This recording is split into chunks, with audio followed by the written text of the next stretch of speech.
सबका स्वागत है आपके अपने channel chalk and duster academy पे। और आज हम पढ़ेंगे अरबिक अल्फ़ाबेट। तो जैसे आपको मालूम हो कि मैं उर्दू पढ़ाऊँगा और उर्दू अल्फ़ाबेटिक पढ़ने के लिए या उर्दू लैंग्वेज को पढ़ने के लिए सबसे पहले अरबिक अल्फ़ाबेट को पढ़ना बहुत ज़रूरी है, क्योंकि जैसा आपको मालूम होगा कि उर्दू की जो लैंग्वेज है उसमें जो ज़्यादातर वर्ड है वो किसके, वो अरबिक लैंग्वेज के लिए गए हैं। यानी कि अरबिक अल्फ़ाबेट जो है वो ज़्यादा यूज़ होती है उर्दू लैंग्वेज में। तो आइए बिना किसी देरी के हम आज का अपना लेक्चर शुरू करते हैं। तो लेक्चर शुरू करने से पहले मैं आपको बता दूं कि जो अरबिक अल्फ़ाबेट है उसको हम उर्दू से रिलेट करके नहीं पढ़ेंगे, उसको हम पढ़ेंगे हिंदी से रिलेट करके। क्योंकि जैसा आपको मालूम होगा कि हमारे देश में ज़्यादातर हिंदी बोली जाती है, तो किसी भी लैंग्वेज को सीखने के लिए अगर हम उससे अपनी मातृभाषा से रिलेट करेंगे तो ज़्यादा अच्छा और ज़्यादा जल्दी हमें हमें लैंग्वेज समझ में आ जाएगी। तो फिर आइए बिना किसी देरी के आज हम अरबिक अल्फ़ाबेट को हिंदी अल्फ़ाबेट यानी कि हिंदी जो वर्णमाला होती है उससे रिलेट करके पढ़ेंगे। तो आइए बिना किसी देरी के आज हम शुरू करते हैं। तो सबसे पहले मैं बात कर लेते हैं, एक आपको वीडियो शुरू करने से एक बहुत ही इम्पोर्टेंट बात आपको बता देता हूँ कि विश्व में यानी कि पूरी दुनिया में जो सबसे प्योर लैंग्वेज है यानी कि जो बिल्कुल शुद्ध लैंग्वेज है वो अरबिक ही है। अरबिक एकमात्र ऐसी लैंग्वेज है पूरी दुनिया की जिसमें कोई भी शब्द किसी और लैंग्वेज से लिया नहीं गया है। तो अरबिक से वर्ड लिए गए हैं लेकिन अरबिक में किसी और लैंग्वेज से कोई भी वर्ड नहीं लिया है। तो आइए बिना किसी देरी के आज हम शुरू करते हैं अरबिक अल्फ़ाबेट, वो भी अरबिक हिंदी के जो वर्ड हैं उनसे सीखते हैं। तो आइए सबसे पहले हम लिख लेते हैं एक इस तरह से, ये होता है अरबी। जिस तरह से इंग्लिश में अल्फ़ाबेट होती है, हिंदी में वर्णमाला होती है, इसी तरह अरबिक और उर्दू में भी बहुत सारे अल्फ़ाबेटिक होते हैं जिन्हें हर्फ कहते हैं। ठीक है, तो आज हम हर्फ पढ़ेंगे और अक्षर को उसको रिलेट करके उससे पढ़ेंगे। तो सबसे पहले अरबी लिख लीजिए और 3 पैराग्राफ 3 कॉलम इस तरह से बना लीजिए। उससे ये होगा कि आपको समझने में आसानी रहेगी और मुझे समझाने में थोड़ी ज़्यादा आसानी हो जाएगी। तो इस तरह से आप 3 कॉलम बना लीजिए तो ज़्यादा अच्छी रहेगी, आपको दिख रहा होगा साफ। तो यहाँ पे लिख लीजिए अरबी और यहाँ पे लिख लीजिए हिंदी।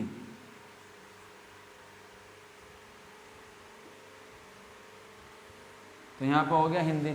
तो यहाँ पे हम अरबिक के अल्फ़ाबेट लिखेंगे। यहाँ पे हिंदी में उनका जो तलफ़्फ़ुज़ है, जो उसका प्रोनाउंसिएशन है, मतलब अरबिक में उसको किस तरह से लिखा जाता है। तो अरबिक तो मोस्टली अभी आती नहीं है कुछ लोगों को, तो इसलिए अरबिक को हम हिंदी में प्रोनाउंसिएशन लिखेंगे।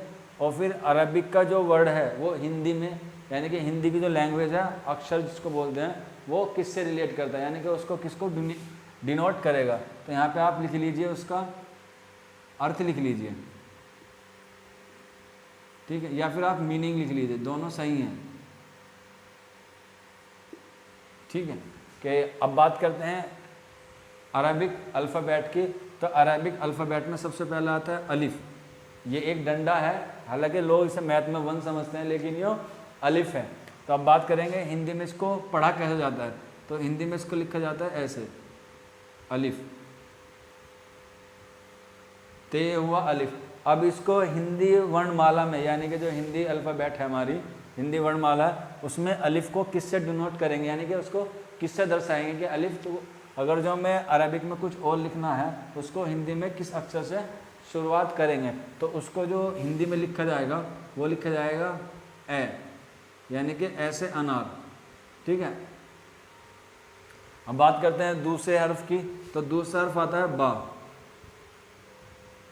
तो ये जो बिंदी लगी है, जिस तरह से हिंदी में चंद्र बिंदु, चांद बिंदु या बिंदु होता है, उसी तरह से अरबिक में या उर्दू में जो इनके नीचे हर्फ के नीचे लगे रहते हैं, ये इस तरह से गोल गोल से बिंदी सी, इनको कहते हैं नुक्ता। क्या कहते हैं? नुक्ता कहते हैं। तो ये हुआ बा।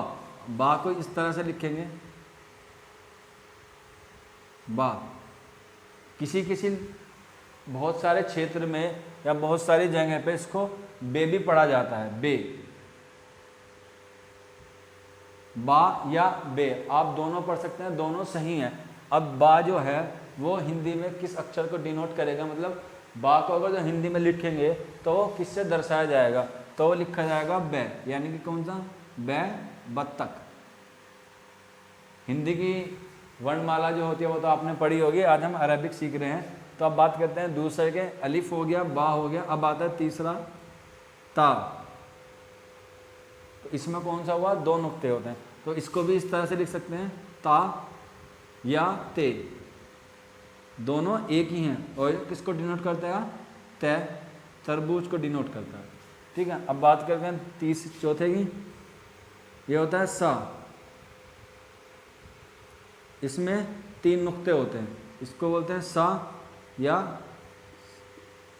से भी बोल सकते हैं। ठीक है, और ये किसको डिनोट करेगा, यो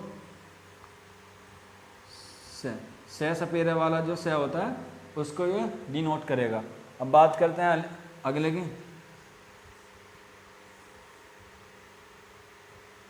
इसको बोलते हैं जीम। क्या बोलते हैं, जीम।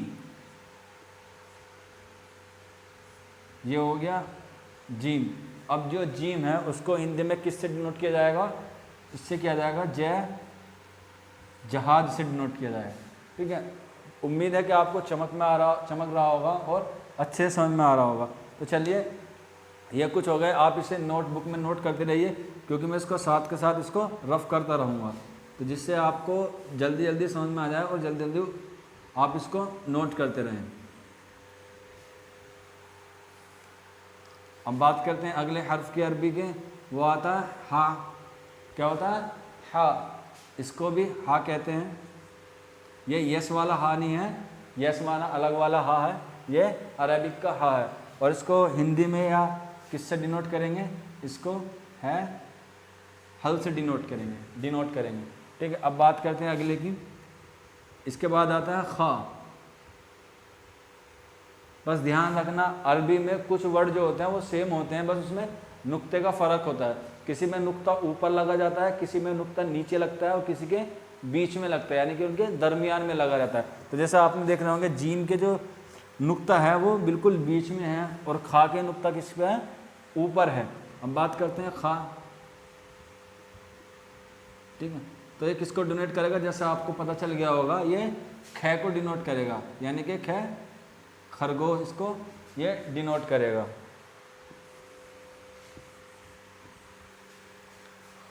अब बात करते हैं अगले की, अब आएगा दाल। इसको अरबिक में कहते हैं दाल। ये ध्यान से देख लीजिए, आपने इसका जो यूज़ है वो मैथ में भी किया होगा कि जिस तरफ को मुंह खुला होता है उस तरफ की वैल्यू क्या होती है, बड़ी होती है, लेकिन वो अरबिक में इसको क्या बोलते हैं, दाल बोलते हैं। और ये किसको शो करेगा, जैसे दिख रहा है आपको, ये करेगा दे को, यानी कि दे दवाद को या डिनोट करेगा। अब बात करते हैं अगले हर्फ की, अब आता है जाल।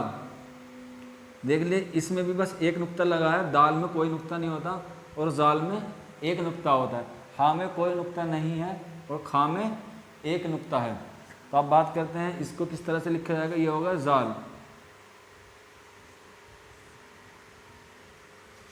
ये आएगा, ये भी किससे डिनोट करेगा, ये भी जा से डिनोट करेगा।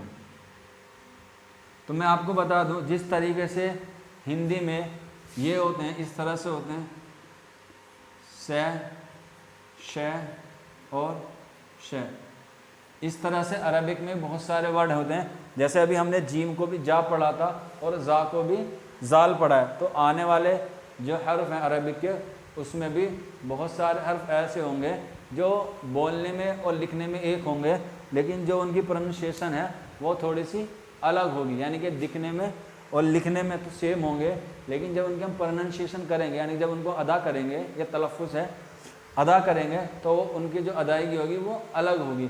वो आपको तब पता चलेगी जब आप किसी चीज़ का मश्क करेंगे, मतलब किसी भी चीज़ को रीडिंग करेंगे या पढ़ेंगे अच्छे से, तब आपको समझ में आ जाएगा कि कौन सा वर्ड किस जगह और किस तरह से लिखा जा सकता है या किस तरह से वो पढ़ा जा सकता है।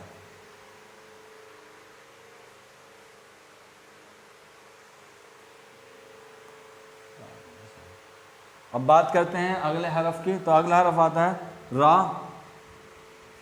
ये इस तरह से लिखा जाएगा रा, और आपको पता चल गया होगा कि जो पहला वर्ड है वही हिंदी को शो करता है, तो ये क्या हुआ, ये रा को शो करेगा। ठीक है, अब बात करते हैं अगले हरफ की। आप नोट डाउन करते रहिए साथ के साथ, कि जिससे जल्दी जल्दी ये ख़त्म हो जाए, क्योंकि फिर हम अगली बार में कुछ और नई वीडियो आपके सामने लेकर आएंगे जल्द से जल्द। ठीक है, तो रा के बाद आएगा जा। देखिए इसमें भी एक माइनर सा फर्क है, बस क्या लगाना है, एक नुक्ता लगाना है, इसको बोलते हैं जा। तो ये भी किसको डिनोट करेगा, ये भी जा को ही डिनोट करेगा। ठीक है, तो मुझे उम्मीद है कि समझ में आ रहा होगा। अगर फिर भी आपके मन में कोई डाउट है तो आप हमारे कमेंट बॉक्स में बता सकते हैं। अब बात करते हैं अगले की, ये है शीन, इसको बोलते हैं सीन। और जैसा आपको पता चल गया होगा किससे डिनोट करेंगे हम इसको, सा से डिनोट करेंगे, यानी कि सह सपेरे वाला सह इसको डिनोट करेंगे। अब बात करते हैं अगले हरफ की। अब आता है शीन। देखिए इसमें भी बस माइनर सा फ़र्क है, नुक्तों का फ़र्क है। अरबिक में और उर्दू की जो अल्फ़ाबेटिक है उसमें कुछ नहीं है, बस थोड़े नुक्तों का ध्यान रखना होता है, बाकी सब सेम होते हैं। अब बात करते हैं अगले की, तो ये भी शीन है, बस ध्यान देखिए माइनर सा फ़र्क है कि ये कौन सा शीन है, ये बड़ा शीन है, इसको बड़ा शीन भी बोलते हैं। तो ये सह सपेरे वाला सह आएगा और ये वाला जो है जो सह सलजम वाला सह है। ठीक है,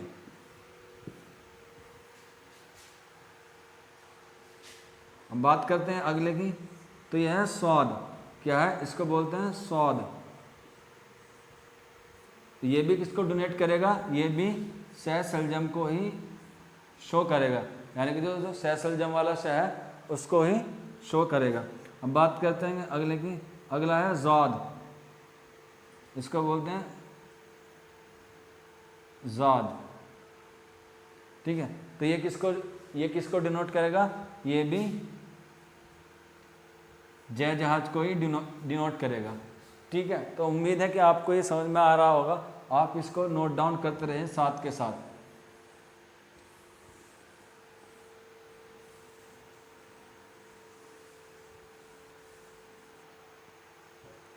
अगला हर्फ है ता। तो हमने अभी पहले जो पढ़ा था अलिफ बा ता, तो इसमें भी ये भी ता है, लेकिन इसकी जो आवाज़ है वो थोड़ी मोटी आती है, यानी कि थोड़ा मुंह जो है वो थोड़ा भर के होता है। तो ये होता है ता, इसको भी हालांकि इसी से डिनोट करेंगे। तो ये जैसा आप समझ में आ रहा होगा कि इसको किससे डिनोट करेंगे, हम ता से डिनोट करेंगे, यानी कि तय तरबूज। ठीक है, अब बात करते हैं ज़ा। देख ले इसमें और इसमें बस एक हल्का सा माइनर सा फ़र्क है, वो किसका है, नुक्ते का। अगर जिसका हम नुक्ता हटा देंगे तो ये क्या बन जाएगा, ता, और अगर हम नुक्ता लगा देंगे तो ये बन जाएगा क्या, ज़ा। तो ये भी किससे, ये हो जाएगा ज़ा, और ये जय जहाज से डिनोट होगा। तो हमें उम्मीद है कि आपको समझ में आ रहा होगा। तो चलिए आइए अगले हर्फ की तरफ बढ़ते हैं। अब आता है आइन। ये क्या है, ये आइन है, आइन। ठीक है, और इसको जो शो करते हैं वो आ से, यानी कि ऐसे अनार से ही इसको शो करते हैं। अब बात करते हैं गैन की। तो आइन और गैन में वही माइनर सा फ़र्क है, सिर्फ एक नुक्ता लग जाता है ऊपर। तो ये क्या हो गया, गैन हो गया, गैन। और ये किसको शो करेगा, ये गै गमला को शो करेगा। अब बात करते हैं अगले हर्फ की, ये है फ़ा, यानी कि फ़ा। और ये किसको डिनोट करेगा, किसको शो करेगा हिंदी वर्णमाला में, ये फ़ा, यानी कि फ़े फल को ये डिनोट करेगा।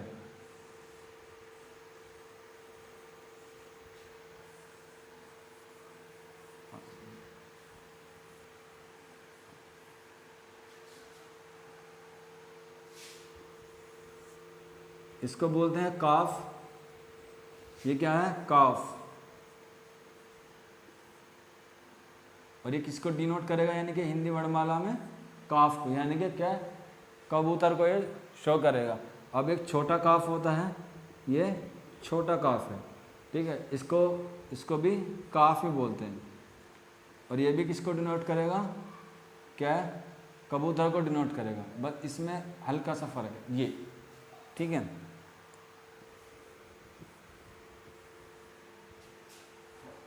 अब बात करते हैं अगले हर्फ की। ये आता है लाम, क्या कहते हैं इसको, लाम। ये हो गया लाम। तो आपके दिख रहा होगा कि जो पहला वर्ड है वो ही इसको शो करेगा, लट्टू को शो करेगा। हम बात करते हैं अगले हरफ की, ये है मीम।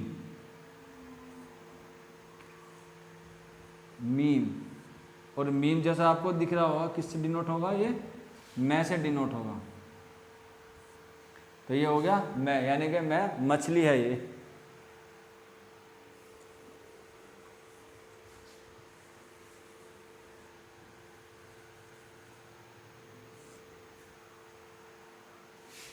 बात करते हैं अगले की, ये अगले हरफ की, ये है नून।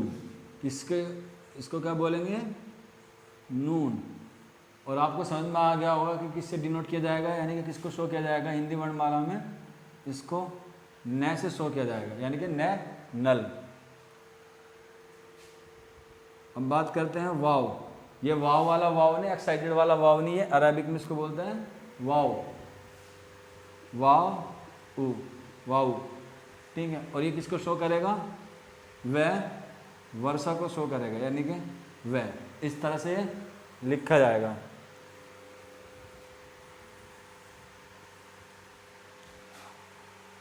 अब आएगा हा। ये इस तरह से लिखा जाता है, इसको गोल हा भी कहते हैं, लेकिन अभी हम यहाँ पे इसको हा कहेंगे, यानी कि ये एक तरीके से छोटा हा है, क्योंकि बड़ा हा हमने पहले पढ़ लिया है। तो ये हुआ है हलगार से इसको डिनोट किया जाए। अब आता है या। इसके नीचे भी दो नुक्ते होते हैं, और ये भी या इसको यक से डिनोट किया जाता है। अब बात करते हैं लास्ट वर्ड की, यानी कि लास्ट जो है ये भी या ही है, लेकिन ये बड़ी या है और ये छोटी या है, तो इसको भी हम या ही लिखेंगे। लेकिन इसमें और इसमें एक छोटा सा फ़र्क है, इसको हम ऐसे ऐनक से भी लिख सकते हैं, जिस तरह से चाहिए लिखते हैं हम, उस तरह से हम देख लेंगे अभी, ठीक है। तो लिखना है चाहिए, तो आप इस तरह से भी लिख सकते हैं, ये भी राइट है, और या फिर आप इस तरह से भी लिख सकते हैं, ये भी दुरुस्त है। आपको समझ में आ गया होगा। और फिर भी आपके मन में कोई डाउट है तो प्लीज़ हमारे कमेंट बॉक्स में हमें बताइए। अभी जो हमने पढ़ा है वो अरबिक अल्फ़ाबेट पढ़ी है, इसलिए पढ़ी है क्योंकि हम अगली वीडियो में आपको उर्दू की जो अल्फ़ाबेट है वो पढ़ाएंगे। और अरबिक अल्फ़ाबेट पढ़ने का जो रीज़न है वो यही है कि उर्दू में जब हम पढ़ेंगे तो हमें कम मेहनत लगेगी और हमें वहाँ पे जल्दी से जल्द समझ में आ जाएंगी चीज़ें कि किस तरह से वहाँ पे लिखी जाती है। क्योंकि जैसा आपको पता होगा हिंदी में अक्षर की संख्या 52 है और इंग्लिश में 26 है। इसी तरह से जो उर्दू है उसमें भी 52 है। तो हिंदी को हम फिर वहाँ से पढ़ेंगे और टोटल फिर सही हो जाएगा। तो इसीलिए हमने आज कुछ अरबिक के इसलिए बताया क्योंकि जो उर्दू की जो लैंग्वेज है उसमें मोस्टली जितने भी आज हमने पढ़े हैं वो सारे उर्दू में यूज़ किए जाते हैं। तो आज हमने थोड़े से पढ़ लिए हिंदी से रिलेट करके। अगली क्लास में हम आपको बताएंगे कि उर्दू से हिंदी या हिंदी से उर्दू किस तरह से सीखी और पढ़ी जाती है। तो फिर मिलते हैं अगले वीडियो में इसी उत्साह और इसी उम्मीद के साथ। तब तक आप अपना ख्याल रखिए, अपने घरों में रहिए। और जो हमारे चैनल पर नए हैं मैं उनसे रिक्वेस्ट करना चाहूँगा कि प्लीज़ हमारे चैनल को सब्सक्राइब करिए। Thank you for watching this video.